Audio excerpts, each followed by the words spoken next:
How can Bloom's taxonomy be used for assessment? Have you ever wondered how to assess student learning effectively? Bloom's taxonomy offers a structured way to do just that. This framework helps teachers design assessments that target various levels of learning, from basic recall to complex creation.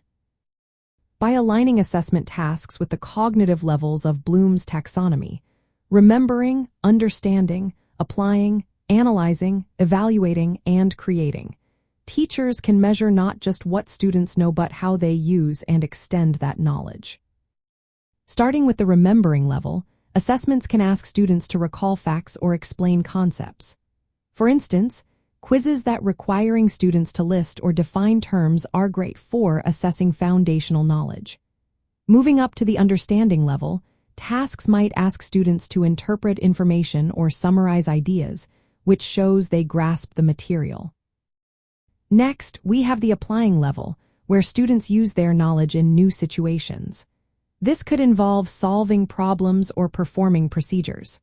For example, a math assessment might ask students to apply formulas to real-world scenarios.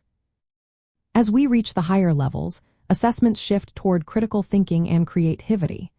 The analyzing level might requiring students to compare ideas, identify relationships, or break down arguments. This can be assessed through essays or case studies.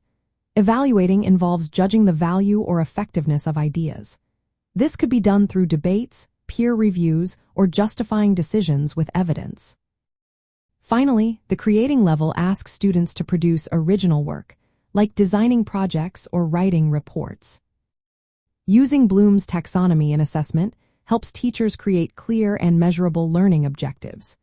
By selecting action verbs that correspond to each cognitive level, teachers can guide both instruction and evaluation.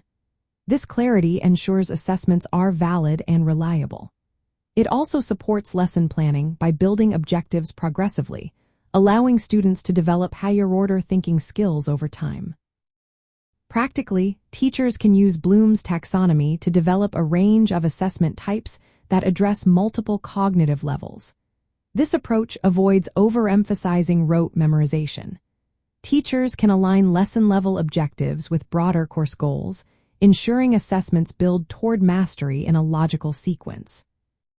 Using specific, measurable verbs like identify, explain, apply, analyze, evaluate, and create helps in writing learning outcomes and assessment prompts. Designing formative assessments provides feedback on students' progress through the taxonomy levels, helping to identify areas needing reinforcement.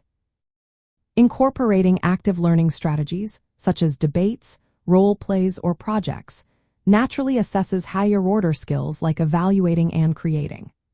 By integrating Bloom's taxonomy into assessment design, teachers can more effectively gauge student understanding, encourage deeper learning, and tailor instruction to meet diverse learning needs during student teaching and beyond.